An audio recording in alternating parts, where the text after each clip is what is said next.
Welcome, everybody, one more time to another episode here on the Sitrep podcast.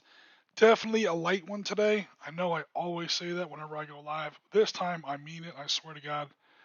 So I've got some miniatures in the way. We're hopefully going to be building some more miniatures and getting back to more traditional hobby in the future. But for now, those items are still on the way. So we're going to build some light scattered terrain. I don't even know if you'd call it scattered terrain. Some light terrain for your table in the form of these old scale or these old school type fences that you see in a lot of 16th, 17th, 18th, maybe even 19th century battlefields. So here we go. Hello, Damon. Welcome very much. Thank you very much, and welcome to the chat. Sorry, my brain's in like 10 different directions right now. All right. So what we're talking about are, like we saw in the video, or I should say, as we saw in the slide ahead of time, some of these little come on, get in focus. Some of these, I don't know what you would call that. Switchback fences, split rail fences. I'm sure there's an actual name for it.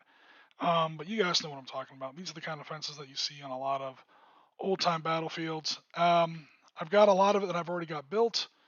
It's pretty easy to build. We're going to go ahead and build some more just because it's something lightweight and fun. Wow, we got quite a few people in the chat already. Welcome, everybody. Um, Thanks very much for coming out. All right, so I'm just going to build some small scale, again, these little um, old style fences. Again, I'm not sure what the official term is for them. I'm sure there is one somewhere. I don't think they're split rail fences, switchback fences, like old school farming fences. So we're going to build some of those. You see these on all kinds of battlefields, especially in the Western Hemisphere. So a lot of French and Indian War, American War of Independence. You're going to see this in 1812, and as late as probably, well, actually, you probably see fences like this nowadays, depending on how deep in the country you go. But on American battlefields, you probably see these as late as the American Civil War. All right, so I'm not sure if anyone ever built fences like that in Europe, but I'm sure they did, because it's a cheap, fast way to build a fence. Start off with some very basic toothpicks from whatever store. I won't even say hobby store. You can get these at the supermarket. Whatever. You will need quite a few of them though.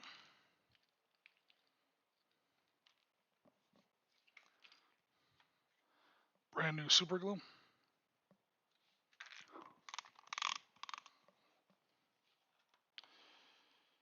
All right, and only because I get finicky and I want these to fit in with the fences I already have, I'm gonna go ahead and make sure I get the same general type of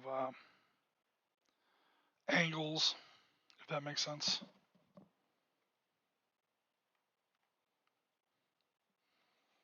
So what's everybody been doing for Easter? Anything special? Anything not special?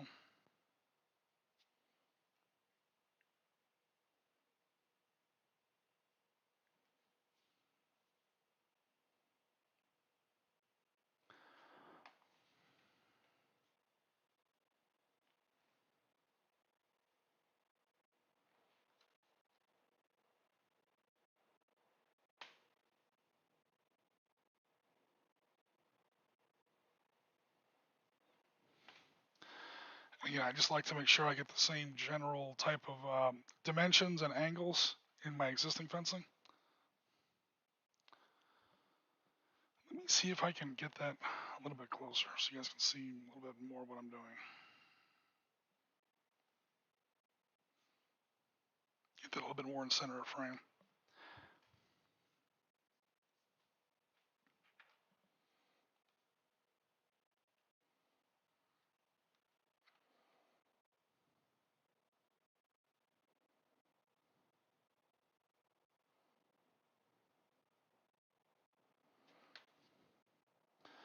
I can speak from bitter experience. The real trick here is how to build this first layer and not glue the whole thing to your mat board, which is literally what's about to happen here.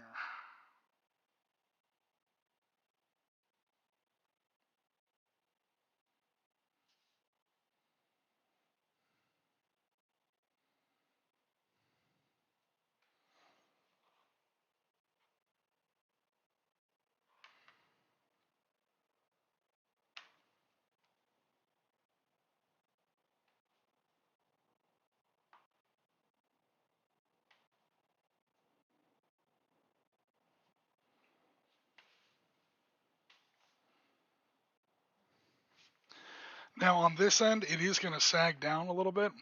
If you want to get, I mean, maybe if you're building in a bigger scale, it might be more of an issue for you.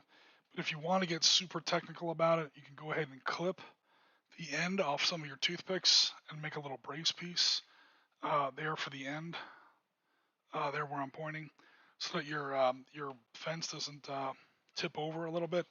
Honestly, it doesn't matter that much to me because again, this is just kind of scattered terrain, and I'm only building it in like these are 20 millimeter figures here, so that's kind of what we're going for.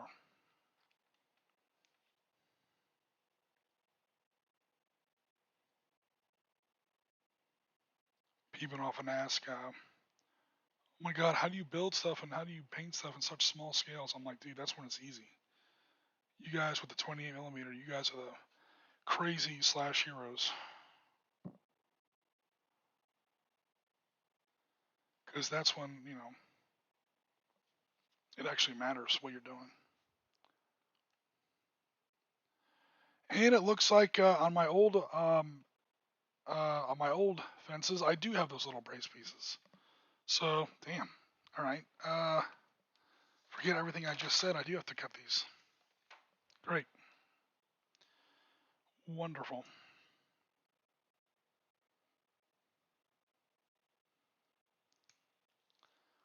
Stream may not be as easy as I thought.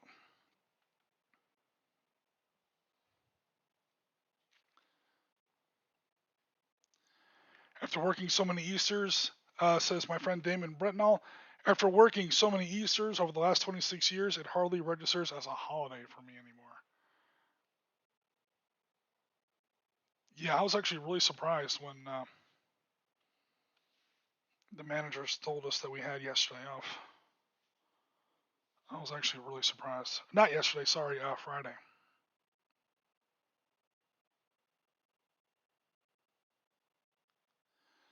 Because normally here in the U.S., religious holidays are a big no-no. That whole separation of church and state thing. So they just changed the name of it. I think they called it like the spring holiday or something. I wasn't going to complain. Number one, I'm not religious at all. Number two, it's a day off from work, which, trust me, I could use.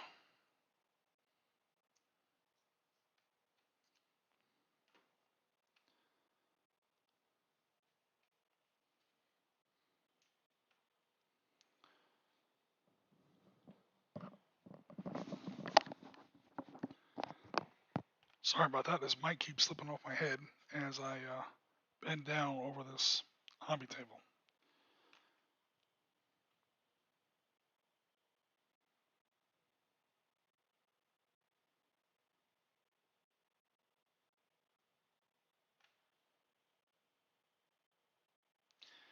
This isn't even starting to glue correctly. It never ends.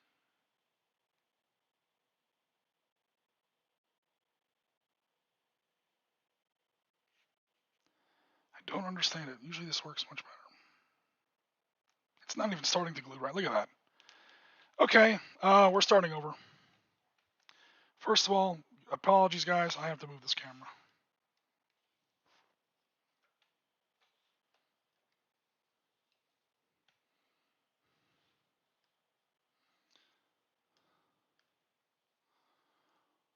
Hopefully that will work a little bit better. Nope, it won't, because of course it won't.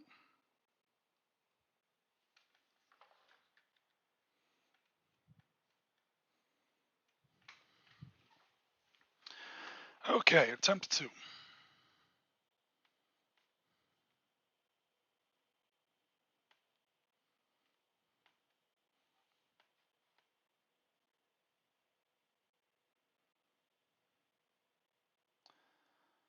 It's been a challenging week, guys. I'm not gonna lie.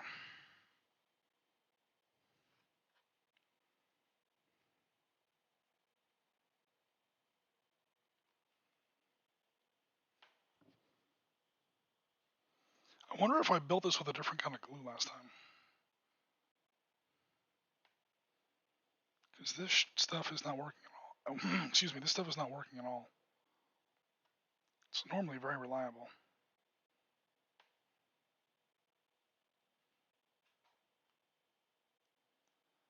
I mean, it's not even starting to glue right. Starting to think I'm using the wrong kind of glue.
It's got no problem gluing to my board.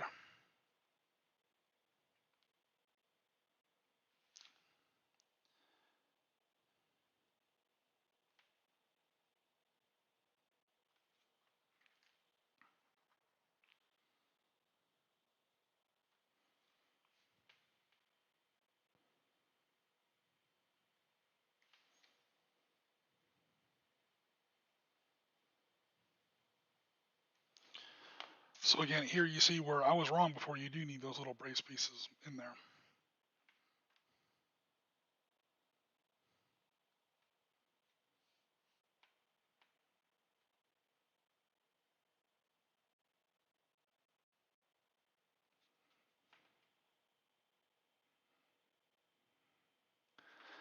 It's actually pretty easy once you get the first one down. But that first one's got to be like perfect. That first, switchback. Um, I also tend to make these in different lengths. If I can get this out of my drawer here. I make these in longer lengths. And all evidence to the contrary, I mean, I know you guys are seeing what you're seeing now, but these are actually pretty sturdy um, once they finally glue together. And you put a little bit of spray paint on them, and they get all kind of shellacked together with the spray paint. They become pretty sturdy. So long story short, take your first shot. I make them in small lengths, medium lengths, and long lengths. So that's a long one. These are the medium ones. I'm trying to build a medium one now. And then I make short ones that are just, two little segments put together. No big deal. It just takes a lot of toothpicks and it's, I'm not even going to get into it because it's just going to really get me upset.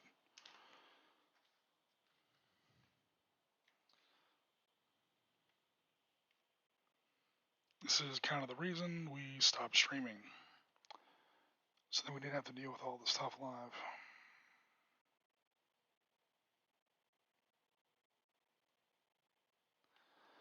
Issue is, it takes about 2 hours to put a 1 hour stream together.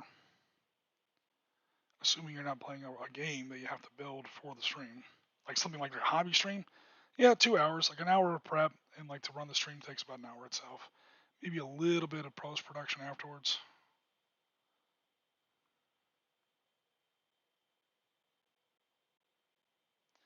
Compared to 12 to 14 hours to put together a 30-minute video.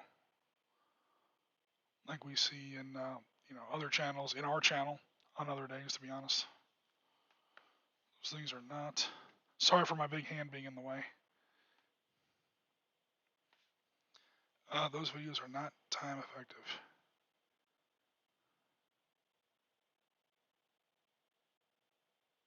Or not time efficient, I should say. They're very time intensive to put one together.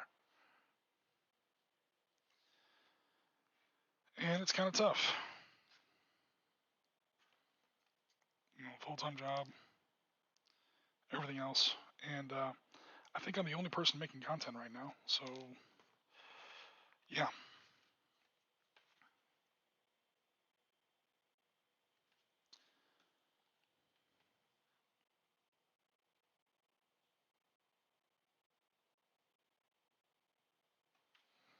I'm still on camera.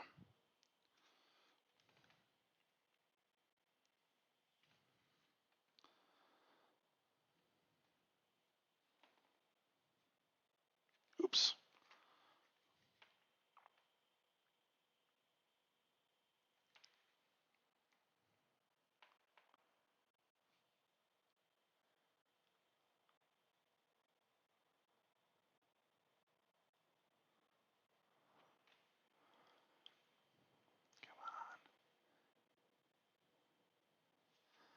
What's everybody else been up to hobby-wise?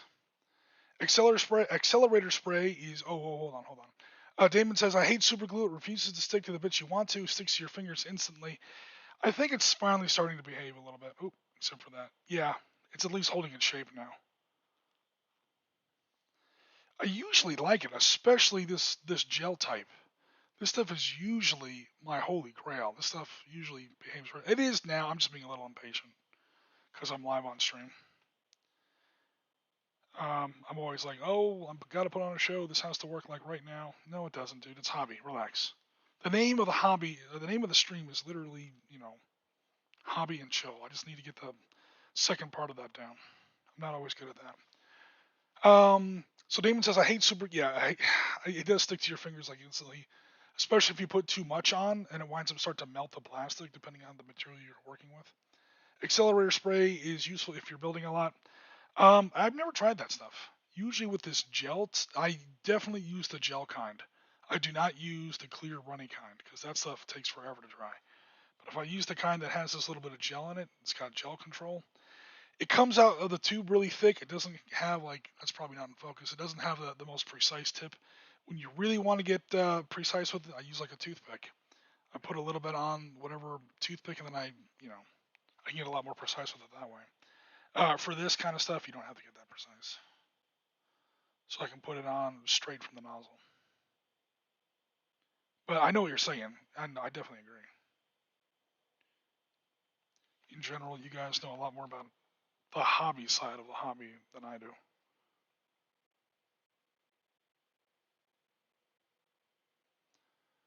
I'm one of those very, very strange YouTube people that doesn't pretend to know everything about everything. I'm very, very happy to say uh, things I don't know about. It's almost a relief. It's like, no, I don't know about that. Please go ask someone else. I have 82 more questions behind you.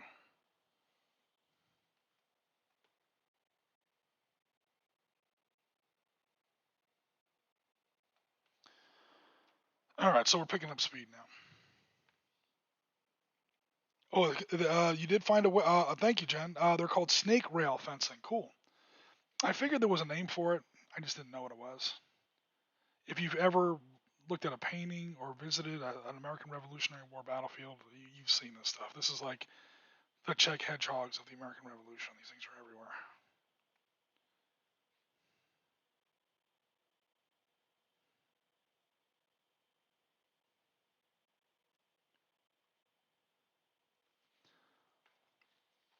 And they're not even just farmer fencing. Because it's so fast to put up, and because parts of the American Revolution were so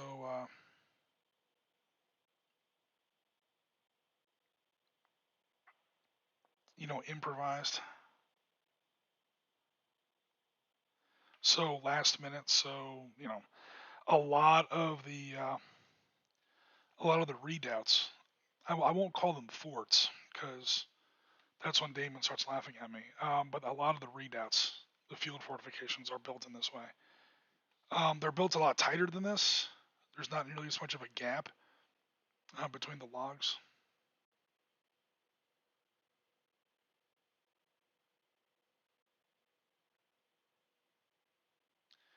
But like Bremen's redoubt in at Saratoga was built a lot like this. Played first game of General D Brigade. I'm probably not even saying that right because I don't speak French. Last week brought my own copy of the rules this week, so I may disappear down the Napoleonics rabbit hole now. Okay, Damon, it was nice knowing you. Well, we won't send out a search party because we If we send out a search party, we'll lose the search party as well. And it's just like one of those Bermuda Triangle parts of the hobby where it's like, all right, you almost like want to have a party for the guy. Like, okay, well, kind of a farewell retirement party. Like when someone gets married, we're gonna call it the Napoleonic bachelor party. Just one last night out with the friends that we're never gonna see anymore because now he's married. We're never gonna hear from this guy anymore because he's in Napoleonics now. Bye. No, I'm just playing. But yeah, it's one of those rabbit holes where it's like, oof, God only knows. There's literally no bottom to it. To be fair, let me stop talking while I put this rail on here. To be fair, World War II is a lot like that. I mean, sometimes it doesn't feel like it to us because we're into World War II, but World War II, it literally doesn't have a bottom to it. I've been up to my balls in World War II since I was 12. I turned 50 this year. So 38 years I have, you know, lived, eaten, slept, you name it. World War II, World War II, World War II. I still haven't found a bottom to it. There are entire campaigns I've barely heard of. And every once in a while, there are definitely battles I've never heard of. There are entire campaigns sometimes I haven't heard of, where I know like next to nothing about. Like, oh yeah, someone mentioned that once. Um, the whole Rangoon thing in April of '45. Yeah, barely. It's part of the CBI theater, right? Yeah, they use Grand tanks still. Okay, yeah, barely. I barely know anything about it. I probably just got the date wrong.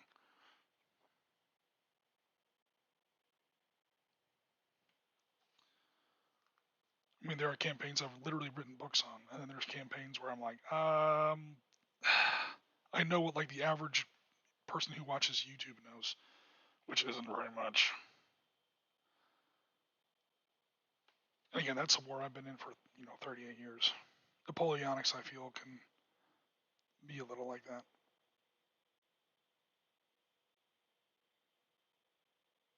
Napoleonics, I feel, is a lot bigger than a lot of people think it is.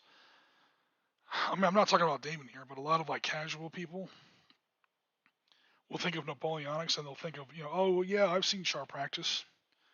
I know about Wellington. I know about Waterloo. I've seen the movie, and I know what the Peninsula Campaign was. Okay, that's like literally the proverbial tip of the iceberg. You ask them a question about Austerlitz, they're like, who? No, I meant Borodino. They said, what? Leipzig.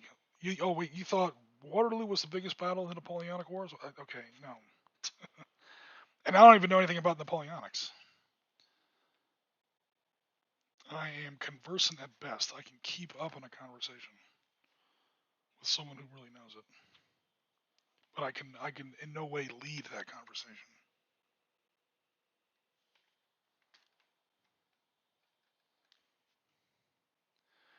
So many flags, so many facings. I know, right? I mean, American Revolution. It's column, it's line, it's skirmish. If you're talking about certain units, you might have like open order, closed order, maybe something like left, right, oblique. And again, not only the bad training, because let's face it, most of the American Revolution was run by a bunch of nitwits on both sides, not just the Patriots. So the Patriots were definitely nitwits. The British Army didn't exactly send their best. Um, so there's a lot of also the British Army in the 1770s, 1780s, not exactly the British Army of the Napoleonic period. That's like people tend to think again. I'm talking about casual gamers that those are almost synonymous. Yeah, no.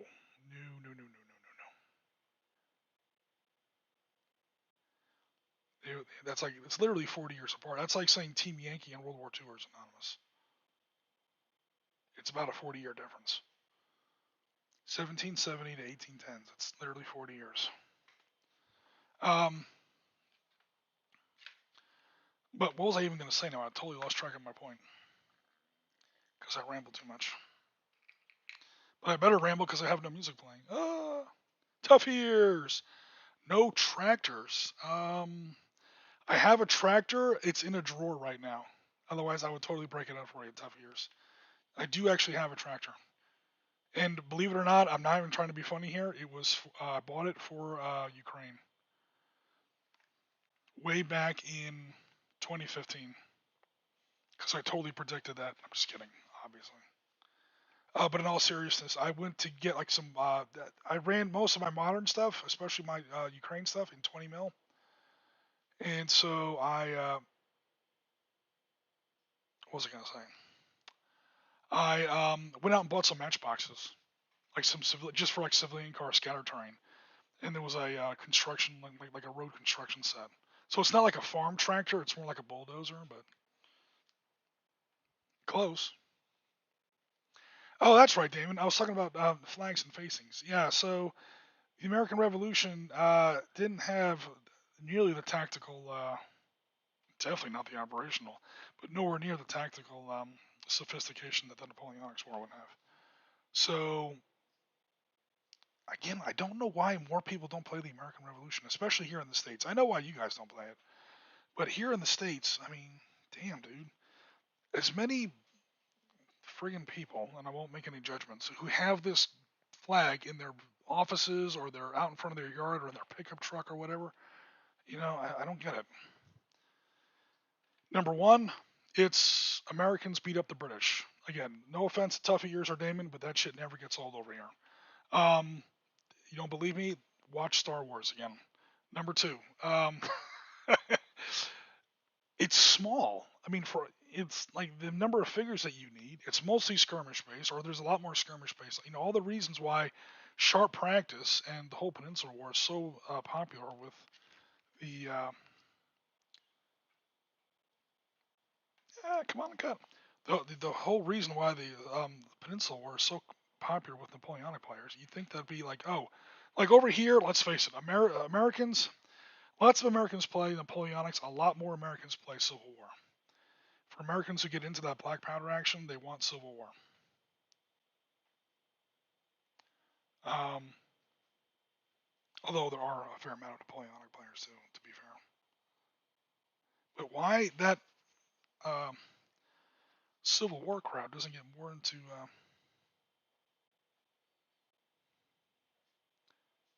American Revolution, I honestly don't know. It's simpler. The tactics are simpler. The tactics are more, kind of open, like free flowing. A lot more skirmish. It's a lot more fun to paint. I mean, all those colors that you see and all that cool stuff. Ooh, that's the wrong size. Uh, toothpick.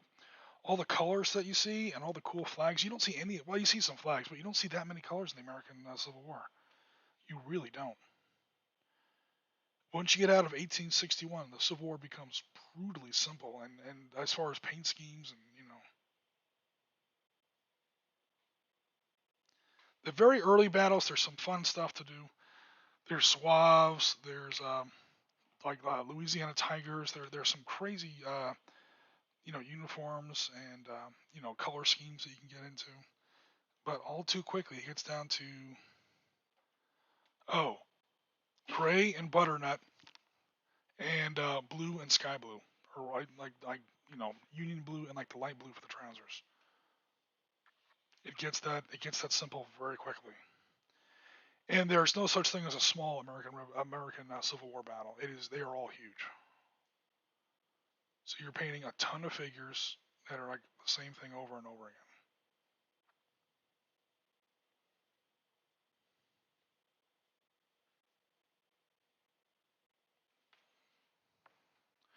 All right, one more little piece, and this piece of or this length of fence is just about done. It's holding together pretty well now. It just needs some extra time to dry.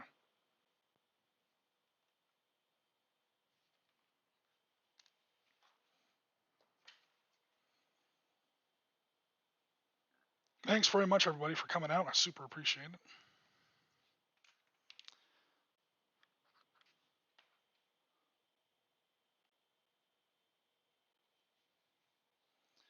Wanted to take a slight break that's not. I can't even yell at the glue for that. That was my fault. Wanted to take a slight break from the hex encounter stuff.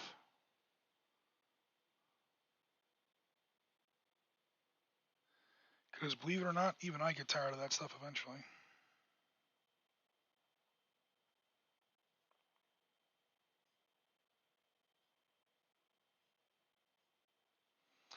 But honestly, when it comes to content production,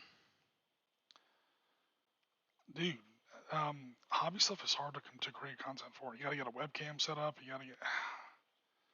It's not easy. I'm telling you.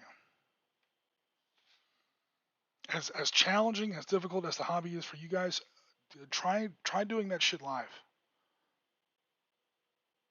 Yeah, I'm not complaining, but it does get hard. That's why we do a lot of the prepared content and hex encounter stuff.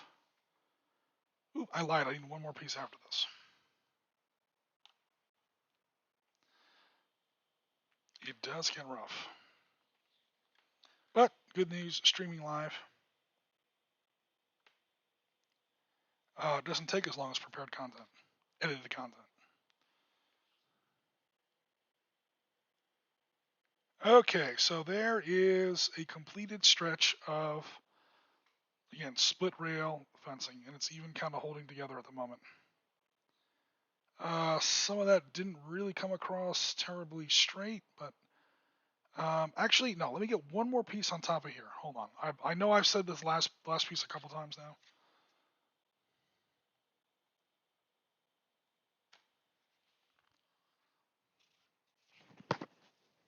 Oh, Ben's with us. Hello, Ben. How you doing? I forgot to change the title card. What title card is not correct? Um, what's the chat on the stream say, John? Because I totally did change that.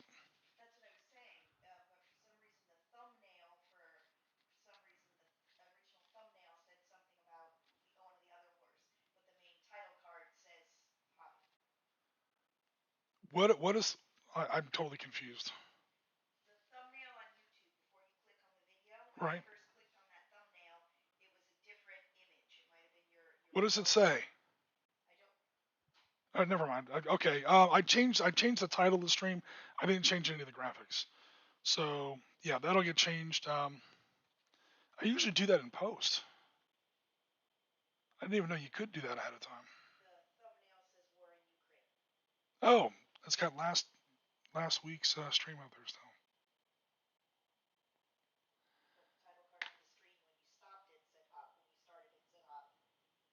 Yeah, I didn't even know you could do that. Again, I'm used to streaming through primarily through Twitch, which of course we have stopped because we're not using Restream anymore. It's just too A, expensive, B, it doesn't work half the time. C, we're on too many friggin' platforms. It's time to focus. So in general, in the past, we've gotten like maybe 2 viewers on Twitch, maybe 2 viewers on Facebook if we're lucky, and then anywhere between 6 and 12, sometimes even more, on YouTube. So clearly, we're going to stick with YouTube. Hence, here we are.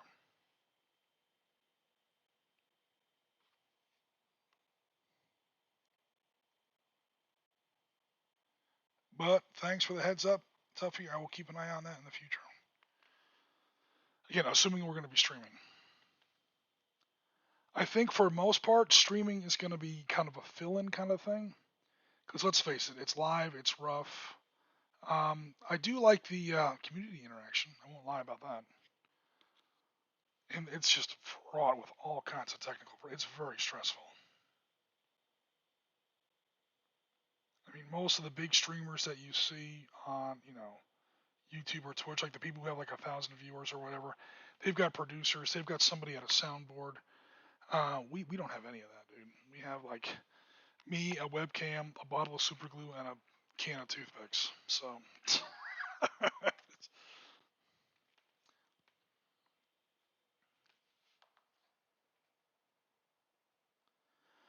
One, two, three, four, five, six. I think I've got one too many here. Yeah, I may have made this one level too high. So I was talking to you guys. You guys distracted me. Just kidding. You guys are what makes this fun. I actually do mean that. I doubt I would even be hobbying at all if it wasn't for the community. All right, so if anything, I went one level too high on that. Hopefully, we can get that in some kind of focus. All right, so there it is, unpainted. You can see the one behind. It's actually like one level lower. Like some of these sections only have 5 poles high. This one has 6 on the outside, so hey, it's fine. The idea is you want your musket guys to kind of shoot over the top of it. Um, and what I really like, again, you can't do this with all miniatures or whatever, is, of course, it won't work on that one. The kneeling guys can sometimes shoot through it, depending on how high the pole is. So you get stuff like that. I know that's not what you do in combat. You never stick your muzzle through the wall that you're shooting because that's a good way to get, counter sniped. But it looks cool on the table.